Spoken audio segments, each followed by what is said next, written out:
Welcome to Fulham Fix with myself, Ivan. I'm Felix White.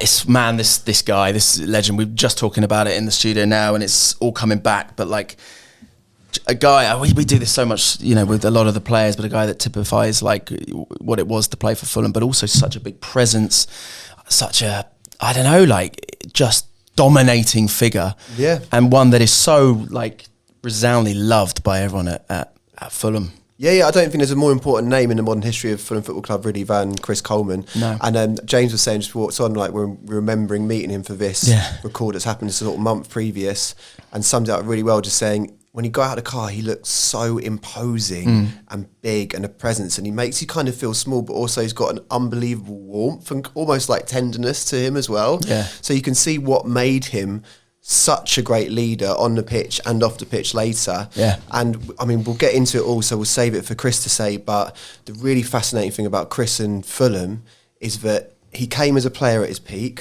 We got the best years out of him. He had the absolute tragedy of an accident that cut his career short in a car accident. Yeah.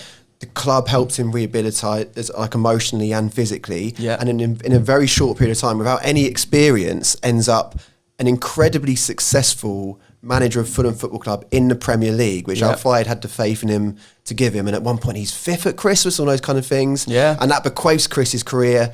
What happened with Wales in semi-final of the European Championship and all the success he's had past then. So Fulham is just stitched into who Chris was and who Chris became.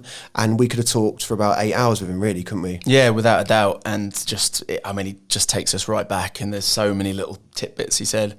Oh man, it's emotional as well. Like, he gets choked up. It's one that everyone's gonna love. Chris Coleman, welcome to the Fulham Fix. How are you? It's an absolute pleasure to have you here. Pleasure to be here. How is it? How was it? Firstly, walking back into the cottage just now. We're obviously here at night time, and they've got the lights on the grass. It's exactly the same as when I first signed in '98. It hasn't changed a bit. It's That's not true. Yeah. Apart from this thing here. Apart from everything. But no, I was saying to the guys when we were walking around the pitch, it's surreal to see the new stand, and it was the way it is now. I mean, it's absolutely fantastic. It's a proper stadium. It's always been a great stadium because there's always been a lovely atmosphere here. I used to love playing in the evening games here down by the river.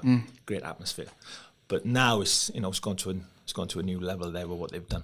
Do you know what? That's a good place to start, because people talk about you, Chris, often saying, just in a footballing term generally, there's no one that understands all the facets of football as much as Chris Coleman, really, because you've done so much in such a short period of time. But that stands for Fulham as well, because against every other club you've been involved with and cares about you were a player, coach and manager in quite a short space of time, and did a lot of stuff. And the club at that point was growing from third tier to Prem. So you've actually witnessed and done so many different things at Fulham in, do you know what I mean? In that space of time. I was here 10 years as a player and as a coach and a manager. So in football terms, it's a long time, I suppose. But I think there's so much happened in that space of 10 years. Where when myself arrived, Kit Simons, Precious Galido, Jeff Horsfield, there's a list of players that arrived when we were still in the third tier. Yeah. So which was League One. And then Mohammed being Mohammed, Al Fayed being the way he was, he said in 5 years, we're gonna, and we were all like, it's a lot of pressure. Yeah, we may have a lot of money as a club, but to actually get there, that's like 2 leagues you've got to win, or promoted in 2 leagues, is not easy, because you've got to build a team, and sometimes it takes a season or 2 to build a team, get everything together. But Mohammed being Mohammed, he was right. He had the vision, and we did it in 4. Yeah, we did it in 4 seasons. We did. So absolutely insane when you think about that. We won 2 leagues on the way, and some of my most unbelievable, most favourite memories is in that period of time. And it's, of course, it's on the pitch. It all happens on the pitch. Those are the best moments. But the dressing rooms, we had some dressing rooms, some teams that were built that I'll never ever forget. Some of the things that happened that we can't discuss.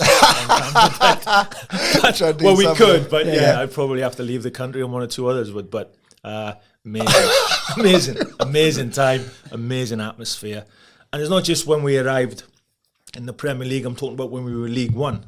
When we were League One and we were beating Premier League teams in the Cup. I know, Villa. You know, nobody wanted to come here to play us because the atmosphere here was unbelievable. It was it's an amazing atmosphere, and nobody wanted to play us. You know, that's right. We beat Villa. Villa were top of the Premier League at the time. We went there. We won 2-0 comfortably. Really, we did. You know, we weren't really that troubled, but that was with Kevin. So it was amazing times. You said Al Fayed. Like, how did he actually literally sell it to you? Because at the time, it's very symbolic for the club, because we'd had a period where the money had come in and we might have been having some players that were past their prime, big names coming and playing. At Fulham has had a history of, even in the 70s or whatever, best, etc. Yeah. But you come in was significant because you were at your peak, actually, at Blackburn in the Prem, and you built yourself to that level. So that must have been a risk in your head. What happened? How did that come about? It's a good question, actually. But I think it was a risk at the time for both parties because what happened was, when I was at Crystal Palace, Alan Smith was the manager. He signed Ray Wilkins, God rest his soul. So I was really close. I was tight with Ray. He's an unbelievable fella. I went to Blackburn. I ruptured my Achilles. Ray got the job here as a coach, as the manager. So I was making my way back. I got a phone call. So I got fit, and I got a phone call from Alan Smith saying, would you entertain? Because although Alan Smith is synonymous with Crystal Palace because he did great things with Palace, Fulham was Alan Smith's team. Fan, isn't he? A huge fan all his life. He said, what would you entertain coming to Fulham? And at the time, I'd been out. I hadn't played for a year and a half because of my Achilles. So, and Blackburn wanted the fee back that they paid Crystal Palace for, which at the time was a lot of money. And I nearly went to Leeds, but Leeds couldn't come up with the money, the transfer fee. But Fulham came up with the transfer fee. Out of 5 bunts. Yeah. That Harrods bunts on hand. And actually, like, Kevin sold, because Kevin was upstairs. Ray was the manager. Frank Sibley was Ray's coach. Super guy, Frank. Great guy. And at the beginning, that's how it all played out. And I met Kevin in London at his apartment, and we had a chat, and he sold me the club. And I thought, it's Kevin Keegan as well, of course. Yeah. And then I just thought, I've got a good feeling here. I think it'd be nice to be a part of something that's being built. Yeah. And, you know, so I thought, no, and I need to play football. It was no good for me training Monday to Friday and not being involved at the weekend. I had to, in my head, I had to be involved at the weekend. Needed to be in the team. I couldn't, you know, my life couldn't function properly. I needed to be in any team, anywhere, just to play football. And I'd been out with an injury, so it was like everything, you know, sometimes it lines up in a good way, right? And sometimes you work as hard as you can and it won't line up. Sometimes it just happens. And that's exactly what happened. And everyone said, oh, he's dropping down 2 leagues because of money. And it wasn't. It wasn't because of money. It was Kevin sold it to me. I had a good feeling when I arrived. And I played there a few times when I played for Swansea City in the lower leagues. It was just a nice atmosphere and I liked it. So I thought, you know, I'm gonna take the gamble, and I did. And how did you find dropping down then those leagues? I think we were having a discussion earlier, and you summed this up brilliantly. And I think this is probably how a lot of Fulham fans at the time felt when you described having him in our team as. Well, it's like having a cheat code, a computer game, because you're like so far clearly above. And I've heard you said since a couple of times actually that. In the Prem, it was never physical strikers you had a problem with. It was like those sort of quality, the Andy Coles of this world, or Del Pieros or whatever. So you literally played with against these guys. So with all respect intended, you're suddenly in League One, and when I think about it, you're like a cartoon character who's twice the size of everyone and is like liquid on the ball and just running things at a different speed. You were a lot younger back then, right? Well, yeah, all right, that's fine. But was there an element of like, did you have a sense of that? Was there like a joy in being like, oh, I'm just going to command the game? In your met of watching me play, did you ever drink a lot of alcohol before you started? You weren't doing drugs or anything like that before? Chocolate mushrooms. Because my memory, my debut here was a disaster. Really? We played Brentford. We drew 1-1. I couldn't. I mean, I was a big lad, and I couldn't. I remember saying to Ray Wilkins, I couldn't get the shorts on. So I said, boss, the shorts don't fit me. Oh. And they were literally like Speedos. And like, I remember Neil Smith, the midfield lad, who always had, he's a great boy, Smudge. Love Neil Yeah, Smith. an absolute warrior, great boy. Yeah. And he was ripped. And I thought, I'm the new signing. They should be like, and the lads were killing me. They're killing me. It's like, I couldn't get the shorts on. Yeah. So we had to cut the shorts up my groin and at the sides so I could get into these shorts. So I felt really uncomfortable. So, and in the game, I nearly give I think I give the first goal away. I made a back pass. They intercepted it. They nearly scored. I could feel everybody going, Jesus Christ, what was this character? Do you know what I mean? Yeah. We just paid £2 million for him. Yeah. So my debut was a disaster. Right. And then are we putting that all down to the shorts? For sure, it was the shorts. Yeah. Sure, man. I think that sounds. That's a story, and we're sticking to it. Just out of interest, how do you make shorts looser than tight? What, you literally cut the sides? We had to cut them? the sides of. Yeah, I remember these are the black Adidas shorts. I never forget. I remember looking at them on Pesh Escalido. Yeah, tiny. And I remember him saying, "No, I've got a large pair," and I was thinking, "Oh Jesus Christ, if they're large," because Pesh was a little lad. Yeah. I thought I'm in trouble, and I was. But I remember, I never forget that. But Kevin Keegan being Kevin, like Ray Wilkins was great. He said, "Oh, it's your first game, don't panic." Next day, Keegan had me in the office, and like the riot act. If you think I paid £2 million for that, you need to. And I was like, okay. He didn't mince his words. And can I ask, when Kevin Keegan's saying that to you, do you say it's the shorts? Did you bring that to the table? You say, look, Kevin. No, I said, hey, I'd love it. If I wanted to, but I didn't have the guts. No, that's fair enough. He was Kevin was a great fella. He'd make you feel 10 foot tall, or he'd run you over with a bus like this or like that, and like no, you wouldn't think twice. And that's why I think we respected him a lot. Yeah. And does that, when you have a talk like that after your first game, does that help you? Or does that put more pressure on? So what's that? 25, 26, 27 years ago, is it? So I think we were different animals in them days. Right. As players society was different. Yeah. Not just players, society was different. Everybody was different. Yeah. And people say about football players, no. Society is completely different. So I was used to that. I was used to having Alan Smith having me up against the wall, or Terry Orth, my first manager at Swansea City. I was petrified of him. I was used to all that, and that's what got me going. And I needed that sometimes because I could be a little bit, and I needed somebody to hit me, and then I'd be awake and I'm ready. So Kevin doing that, and it happened numerous times afterwards. Even though he made me the captain, and I would be the first one in the dressing room. Yeah. If things weren't, he'd come straight for me, put me in line, and then we'd put everybody else in line. Everybody else would line up, but it was me first. Right. So I took that. I liked it. It was responsibility, you know. Yeah, I was going to say, it's almost like an act between the two of you that you're making the gesture to the rest of the group. Like, Kevin was brilliant. He let me kit Neil Smith. There was about 6 or 7 of us, and he just let us run the dressing room. He was brilliant. But then he ran us. So if there was, he wasn't happy with performances. I mean, we were top of the league. We were obviously going to get promotion, but we'd had a couple of iffy performances, and he was all over us. Really? He was like, nah. He was every game had to win, had to score, and he was.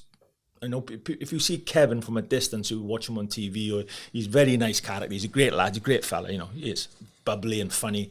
There's another side to him, which is completely, totally ruthless. So, and we knew that from day one. We all did, myself, Kit, but he let us run the dressing room. Simon Morgan had been there a long time, and he was brilliant with Morgs, because even when sometimes if Morgs didn't play, Morgs still had the responsibility of being like the club captain. Totally, yeah. Which was clever from Kevin, because even though Simon wasn't playing, and Simon wanted to play, he's a good player, Simon. He played a lot, but when he didn't play, Simon knew he was valued. By everyone, and especially by Kevin. So Kevin was brilliant at doing that. There's a great photo actually signed that's in Johnny Haynes of Simon Morgan and Kevin Keegan celebrating on the bench, and Morgan looks like his number 2, even though he would have just been a substitute at that time. But Keegan understood the thread of Fulham Football Club, didn't he? The history of it, and that Morgan had to be part of it. And that's kind of what you pick up and run with actually, in your role at Fulham as well, isn't it? Yeah, I think when I was lucky because Morgan's been there a long time, and when I arrived, it's so long ago, but we were training at the BBC across the road in the old BBC training ground, and it was obviously the facilities was much different. It was 2 dressing rooms then. So we had the dressing room with Simon Morgan's, Blakey was here. There was a lot of, Darren Freeman was here. Oh, like the old school sort There of was the Fulham. old school, it was like Mickey Adams' team. Yeah. Right. So obviously Kevin was trying to break that up to bring in players from the Championship or the Premier League to build, a team that's gonna. So you had some new players who had been signed in one dressing room, and then you had the old guard in the other. Wow. Wow. Okay. So there was only like 2 or 3, but they hadn't yet integrated. Yeah. And I remember signing, thinking, I thought, no, I've got to go in that dressing room where all these boys have been there. They got promotion last year. That's the, we should all, even though it's tight, Yeah. got to be in there. I'm not going to go in there. And not the new lads that are signed, not because they wanted to. Oh, you had the option. Which one do I go Well, in? yeah, you can, because there Yeah. was, and it was a sprinkle of the old guard in here, but the main stay there, the Simon Morgans. I thought I'm going to go in there. Yeah. So I sat in there with them and changed in there because I felt at home with them as well, because I played lower league football. I didn't make my debut in the Premier League. I played 5 years in the old Division 4, which is now League 2. Of course, yeah. So I knew what it was all about. I'd done my, Yeah.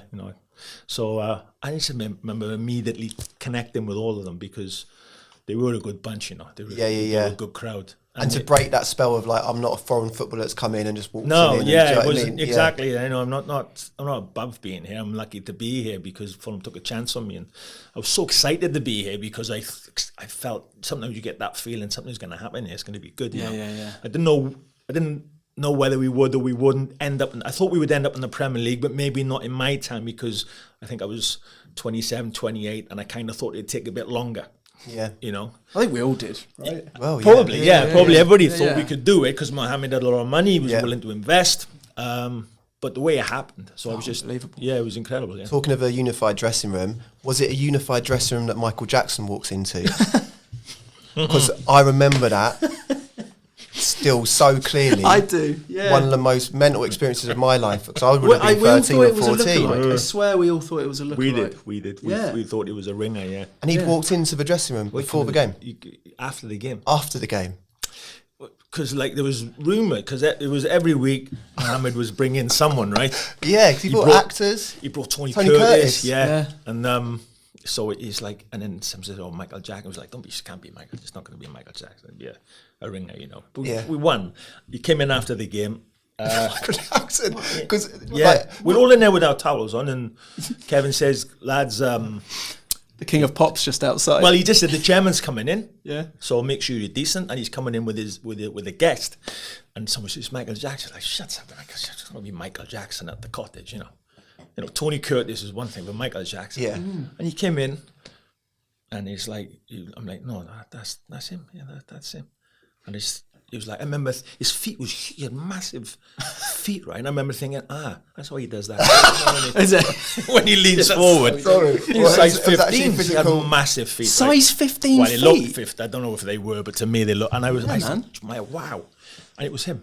So, and Mohammed being Mohammed, cracking jokes, about Michael because he's a pop star and all that. And yeah, it was really like, he was, Well, for people that are too young, that team has like players like Paul Trollope in it, yeah. who are not glamorous footballers, really. Great footballers, Yeah. we've got a lot Michael of love Jackson. for. Yeah. But the photos of them is like, because Neil Smith would have been in that team as well. It's like Smudger, Trolls, all in there, yeah. the coincidences of the two universes combining for a minute, like a million things have to happen for them Yeah, to yeah. I be in the felt same room. I felt a little bit sorry for Michael Jackson because footballers being footballers, not the outstay. He's probably in there 2 minutes, right, shaking hands with everybody. But then the lads are going, "Oh, where's Michael Jackson?" And then some of the lads start doing the moonwalk In front of him? right in front of him. Yeah, it's yeah, sure. Yeah, giving it the old yeah, woo yeah. and all that, the Yeah. kick. And I'm like, come on, boys. That's Have a bit of respect. Yeah. That is Have a amazing. bit of respect. And how yeah. does Michael, do you remember anything about, did he was say no, anything? he was a gentleman, quiet, very quiet, but Yeah. he was a gentleman. Any thoughts on the game? Do you remember the game? Who did we play? Do you Beat remember? someone 2-1, I Was think. it? Did he have any thoughts? Was he like,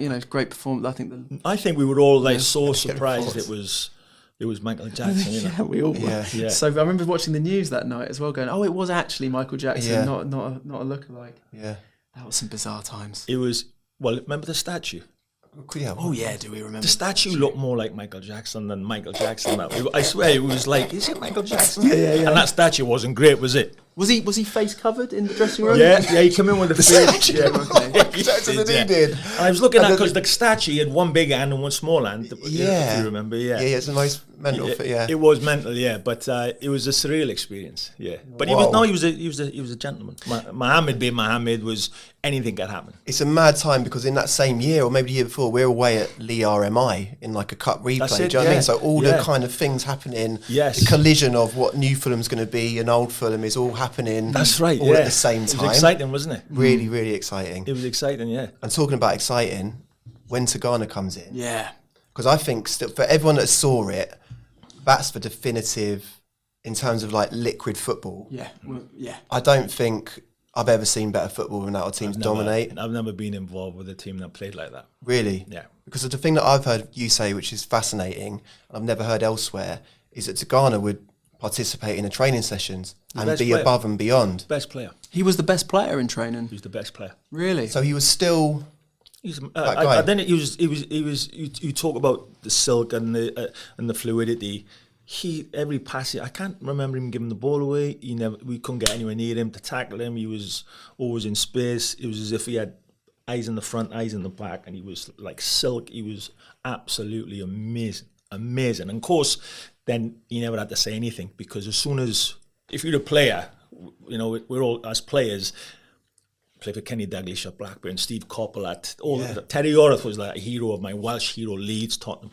Yeah. So once you see these guys, they join in the training, instant respect because they're such good players, right? Yeah. Amazing players. But like Tigana was in the pre-season, he did all the running, joined in the possessions and the games.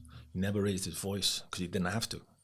And again, he was good. He trusted us with the dressing room also. He was very good like that, like Kevin Keegan. But the guy was super football player. Even at, what was he then, 45? Yeah, how old was he? Must have been 40, 45. Could he have actually done a number if he had played? I swear to God he could have played. You look at Barry Really? still He playing. could have Yeah. He He could have sat in midfield and... I remember, do you remember Kevin Ball who came? He was like, Kevin was like, Ball. hard as nails, boy, Kevin. Kevin was Ball. hard as nails. And I remember in one of the sessions, he was like, it wasn't just Kevin, he was just taking the piss out of everybody. And Kevin was saying, Cookie, what time he's gonna have to get one? And I was like, don't be stupid. You can't go sliding in, crunching in on the gaffer. But Bowley, he was like fuming, couldn't get anywhere near him. Nobody Right. could Wow. get anywhere near him. He was amazing. He was absolutely amazing. Incredible. Yeah. Because at that time, who's in that team? Sahar? Sahar, Morty's in that team at that time. Morty, Lee that was Clark. it. Sean Davis, Lee Clark. It was Barry Ailes. It was a really good team. That team especially, I think, you go to, and we talk about this a lot on the pod, and you speak to any Fulham fan, that team especially, under Tigana is genuinely seen as iconic, as legendary. Like you said, the football that we played. What are your memories of playing under Tigana, of playing with those players? Are any particular players that stand out to you? Any connections? Any? I remember, so at the end, the season before, we had, so Paul Bracewell had been a player, then he got the job as the manager. And then we had a bad run of games. Paul lost his job. They asked Karl-Heinz Riedler to do the job. And Roy Evans. So Carl was at Liverpool. He called Roy Evans up. He said, will you come? There's like 10 games, whatever, remaining. So Roy came down, and Roy was super guy, brilliant, absolutely great guy. And the lads loved him. Really enjoyed playing for him. And at the end of the season, I was speaking to Carl and Roy. And so Roy said, what are you going to do? I said, well, I've still got like 2 or 3 years in my contract. But I said, I don't know who's going to come in.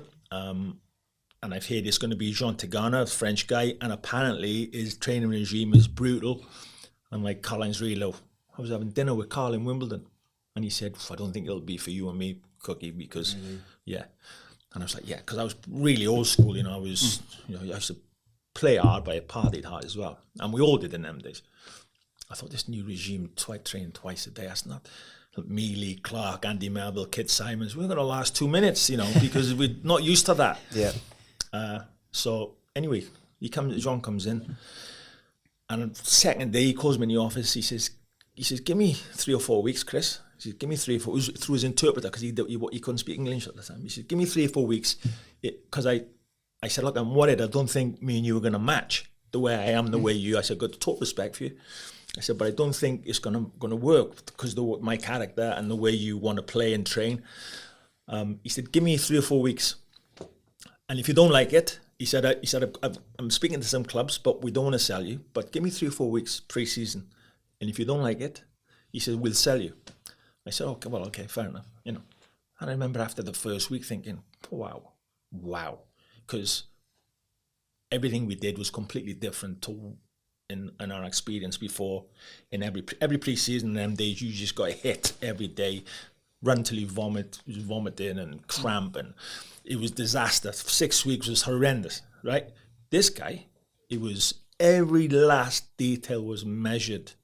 People talk about diets. This is 20 years ago. My body fat was 12%, and I got down to 6.8 or something. Wow. Really quickly. And I didn't even feel it. We training twice. Sometimes we train 3 times. Sometimes we train before breakfast, then we train after breakfast, then we train in the night. But we were all loving it because everything was measured. You got pushed, but just to that part where it wasn't too much. Right. Where you was just under your limit. And then it was always cool downs and swimming after training. The next day you felt like you hadn't trained the day before. So everything, our bodies were like... And this is like racehorse type. Yeah, sort of situation. we were an amazing. But we had the best players in that league. Yeah. And we were the fittest team, and we had a coach with a vision of how to play. So it was easy promotion that year. Yeah. And I don't say that in a disrespectful way, but if you've got the best players, you've got the fittest players with the best structure. It's all finished. I suppose as well, as a player, you must think as well, how old were you when Tigana came in? Do you remember? 29. So you might think at 29, you're thinking, I don't know if I can improve. Do you know what I mean? I'm the player that I am. I'm a good player. And then I suppose when a manager comes in, and like you said, you drop even more fat, but you don't notice it. You're doing these intensive training sessions, but the next day you're not feeling it. You must think, I didn't think that was possible. I didn't think it was possible to take another step up. Absolutely. I mean, I remember myself, Andrew Melville, Lee Clark. I'm saying we were like real old school. Yeah. Kit Simons, right? There's Love those names. Simon Morgan, right? What a team. With the usual suspects, right? And we were all talking after, like, remember the first morning we arrived back pre-season, we were all going, Jesus, well, we don't want to expect it's going to be a nightmare. Like, it's going to be a nightmare. We've heard all these stories. Yeah. We were all laughing and joking. And I remember after like a week or two, we were all like looking at each other going, wow. Yeah. Quite enjoy it.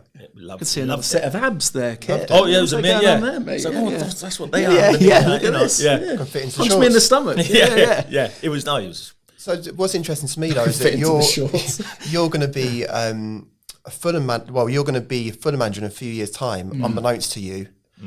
So a lot of stuff's going to happen. And at that period though, are you thinking, oh, that's interesting to me? How that's changed the feeling in the group and people. Are you having any sort of forward thinking of I'm going to be a manager? Do you know what I mean? I was enjoying playing. I was like 29, 30. And I was enjoying being the captain of Fulham so much. And you think, and everyone says, you're told all the time, be careful when you're playing because it doesn't last forever, right? Yeah. And 35 comes, but when you're like 20, 25, 30, you still think, no, I just don't believe it. Somewhere in the distance that, I'll be doing this forever. So I was enjoying playing football so much, and especially in that period, it was a 6-month period, like you said earlier, we were just wasting teams. Yeah. And we played Watford here New Year's Day. Watford was second, we beat them 5-0. It was unbelievable. I had nothing to do basically. Me and Melv or Kit, whoever it was. I think Tigana took me off. We were just like fast. The games were easy. We were passing teams, and I think early doors we beat a few teams by this style, and we were told you've got to go to Sheffield United on a Tuesday night in the mud. You can't play. Well, we did. Yeah. And we Blackburn, soon as Blackburn. Yeah, that's right. We beat everybody. Yeah. And it was Tigana. It was his vision. He had Christian Damiano, who was a super coach. He had Roger Propus, who was a ball buster, fitness guy, but excellent. And we all bought into it. We all bought in that this ethos of everything was measured, what we ate, how we ate. He got a guy in to say, okay, it's not just what you're eating, it's how you're eating. It's the timing of how you chew your food. No, you didn't, really. So we're all there. Like, he's taking us 2 hours to have lunch after training. We're like, because he was saying, chew your food, make it a liquid, and then and then it turns into all the acids, burn, all this stuff, and we're like, Jesus, has that shaped the way you eat to this day? Well, I tell you what we did do. We had a cheeky night out, because if he'd have found out Tigana, we would have been like, but we had a cheeky night out in Wimbledon, and we were messing about. So we were saying, it's not just the food. When you drink your lager, when you drink your lager, you've got to keep the lager in your mouth. And swirl it around. And I thought, if he ever found out that we'd had a night out, he would have been like, he would have had us all out, because he wasn't into that. Did you have to find out which parts of London were safe? Which parts? So it was Wimbledon Village, is that right? There's a night Wimbledon Village. I'm not going to say who it was. It was a very talented young player for us at the time. Sean Davis. And anyway, he comes out, this talented young boy comes out of this place in Wimbledon, flags a car down, thinks it's a taxi. We actually, do we know who this is? Oh, no, that's Lee Clark. This is Lee Clark, isn't it? Yeah, he opens the door. Yeah. And it's Christian Damiano. Yeah, man. Yeah. Four up me, Melvin, Kit, and a Thinking few it's a others cab. are in the back, thinking it's a cab. And we've had a few to drink.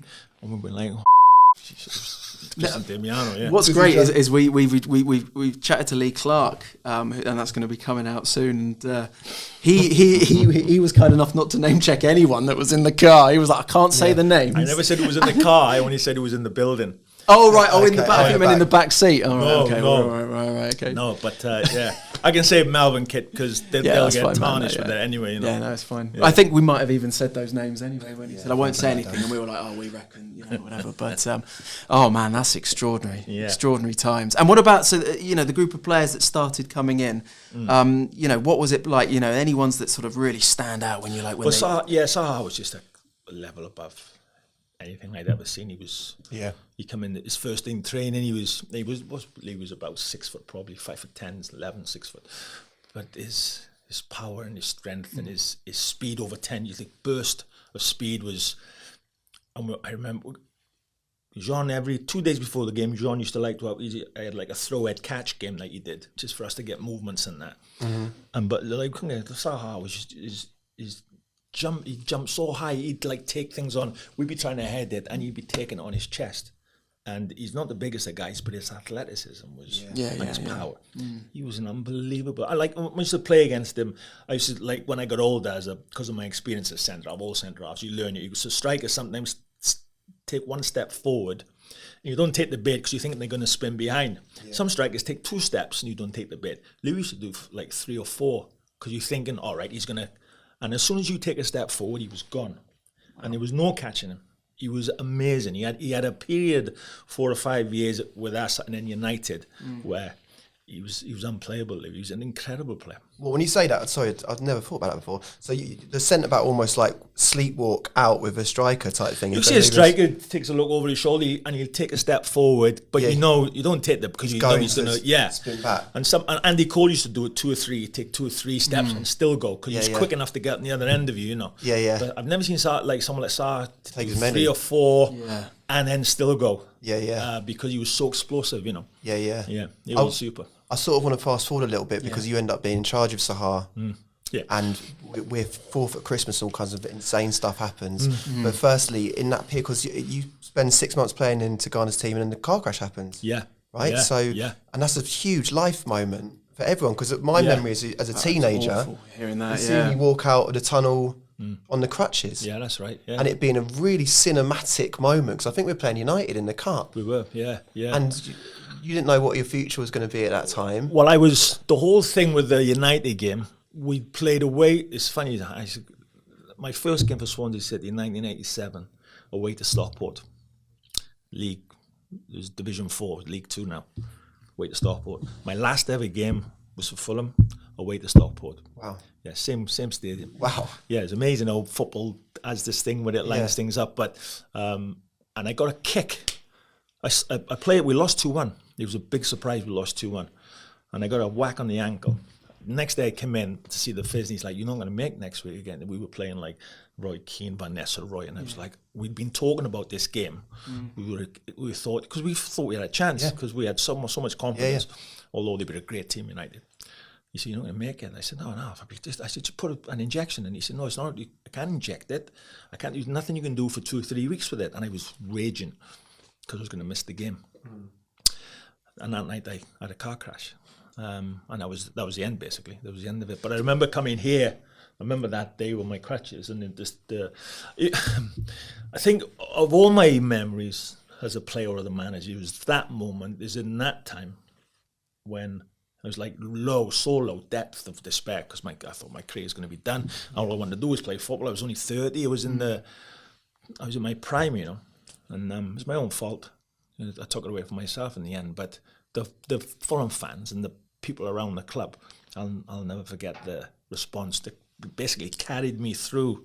You know, a time where I was like really. I don't think I've ever been depressed in my life, but I was definitely depressed at that time. Did you know, as soon as the car crash happened, did you feel, Is that it? that's bad? It was pretty brutal, yeah. It was at one point they were going to amputate my leg, so that was a little bit... And then it was pretty brutal, but I was, again, I talked about Roger Propus, John Tigana's fitness guy, who was an absolute brute. Yeah. His regime was on the brink of brutality, right? Yeah. It was, but if he hadn't have been there and put me through what he put me through, I probably wouldn't be like living a normal life, walking normally. Like I get problems from my hips or my knees, but that's not because of the car crash. It's just that, like, every day and 15 years of playing professional football is the wear and tear. So without him, Roger Propus, and what he put me through, he was like, he was brutal. He was unbelievable. But thankfully, he was that guy, the fitness guy. At that time I had the car crash. And the medical team. There was Alex Court, who was a girl here at the time, was a physical. Yeah, I remember that name. coach. Yeah, she was brilliant. Because Roger used to hit me, and Alex would be talking to me all the time, you know, because she spent a lot of time with me 1v1 every day, doing my warm ups and things like that. And she'd be in my ear, Alex, super positive girl. She was brilliant, and I haven't seen Alex for years and years. She's married now with a family, but she was absolutely vital for me, because in the position I was, where it was touch and go whether I play or not, probably I'm not going to play, but I wanted to try. Yeah. And she was every day with me, super positive. And then there was a team of physios at the time. Jason Palmer, who's the head physio, Australian boy. And he had all his physios, and they were brilliant with me. I was so lucky to be here when that happened. Yeah, you know, I could have been like... and because if I was at another club that didn't have, we had really good facilities at the time. Yeah. You know, we were in front in the medical team with the sports science and with Jean Tigana, so I saw the future of Fulham Football Club, and I was just lucky. And Tigana said to me, if you don't make it back, he said, you're going to be a coach. I'll put you with the 9s, the 10s, the 11s. Every month you jump an age, and after you've done the 16s, you're going to come with me and be on my... And I was like, oh, Jesus, you know. Do you know what? This is one of the great stories in the history of Fulham Football Club, because it typifies how everyone feels about. As you were talking about it, I was starting to flash back about the amount of people that have that love for Fulham, and at some point they pulled it into Fulham, and the club's repaid them for it. So as you're saying that to me, that feeling that you came down to play below your level to help Fulham get somewhere. And then that happens. It's like, funny how things work, isn't it? Yeah, there's something almost spiritual about it. Yeah. Because then you end up a coach for the first team. Yeah. But Tigana has a bad run. Yeah. And you end up taking the job. Me and Kit were out eating. I remember Tigana saying to me, he'd call me in his office, Cookie, come in. He said, all right, boss, because we were losing. And I just had a big dust-up, actually, I think, with Sean Davis. I just had a massive argument with Sean downstairs. Something happened.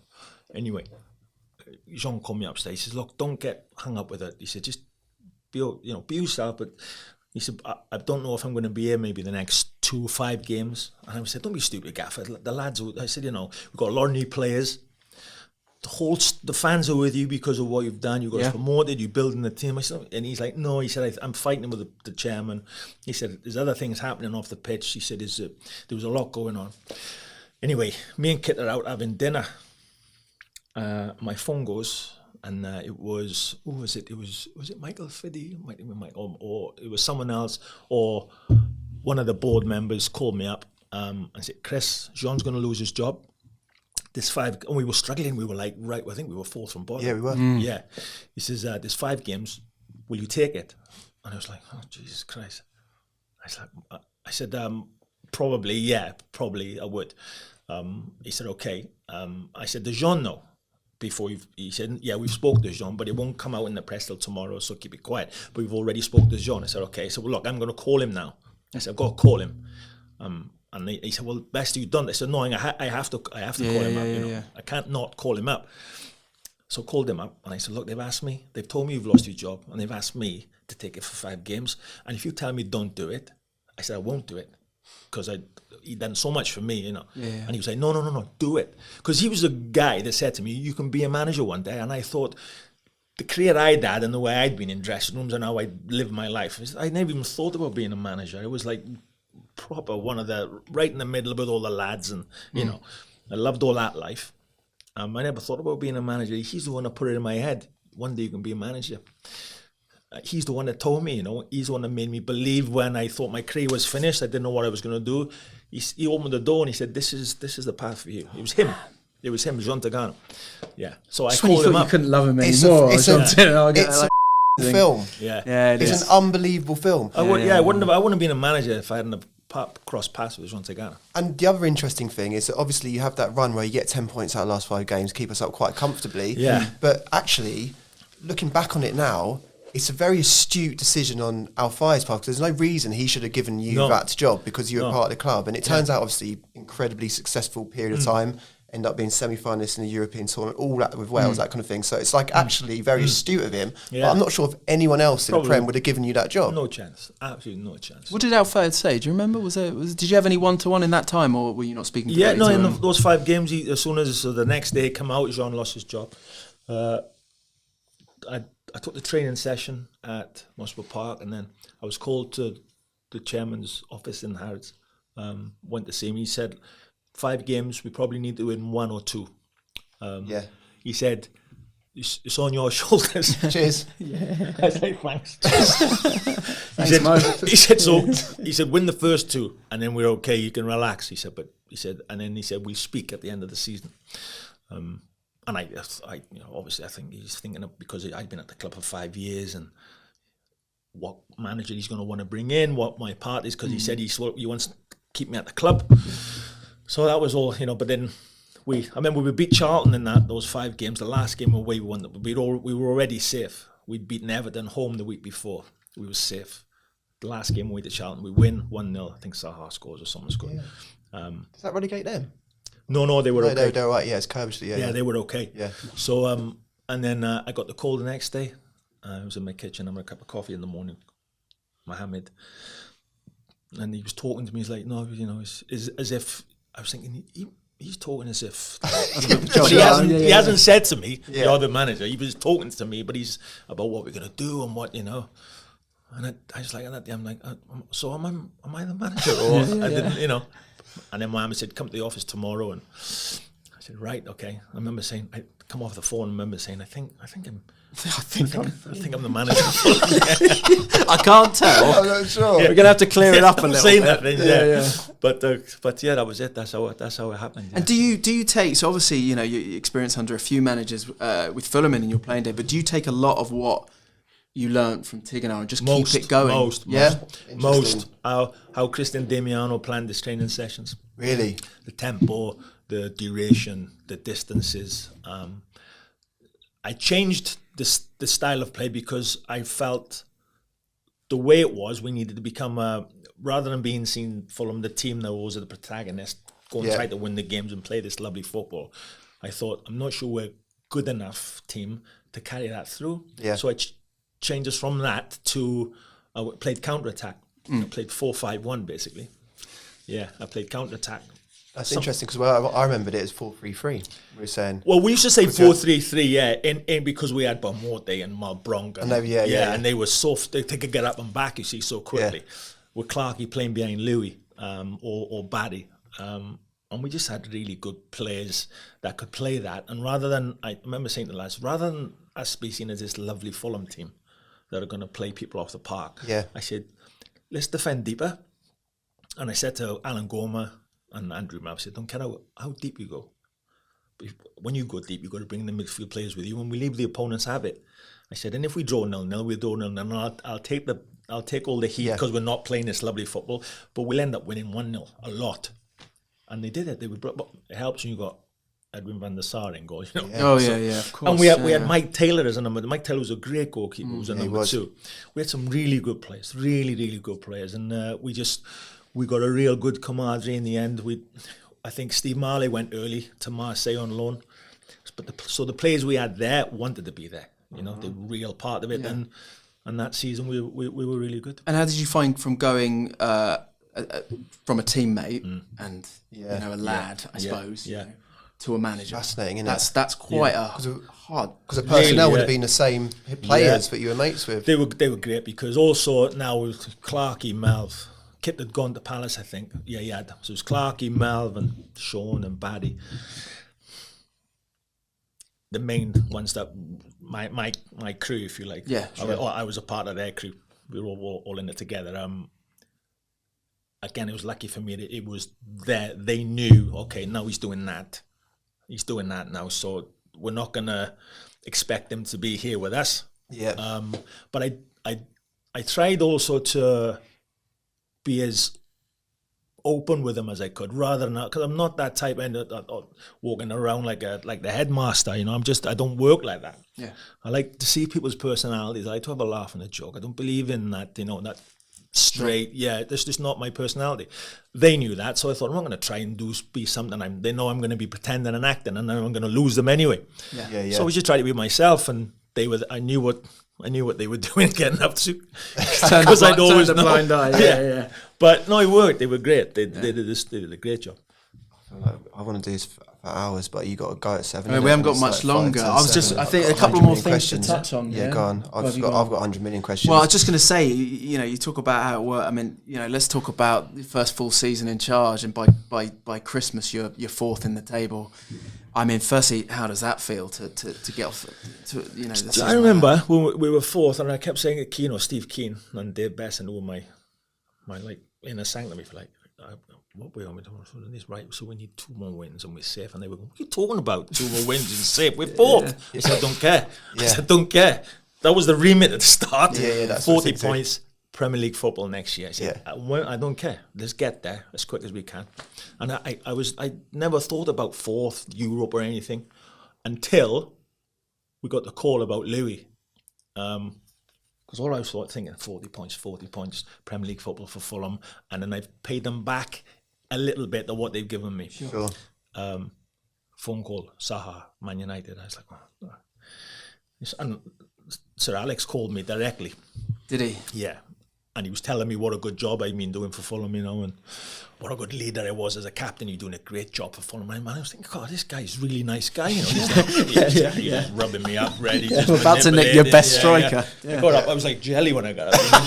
He manipulated me so much, so I was like, oh, and then he was like, okay, Chris, you was right at the end of the call. I said, oh, not for sale. And I remember him going, okay, I just thought I'd ask. Obviously, he'd put things in motion before he talked to me. So, and all the way through that transfer window, I was saying to Mohammed, because it was either the European Championships or the World Cup was at the end of the season. I said, he's on 15 goals. He's going to get 25 goals for us, for sure. His value's going up and up and up. He's under contract.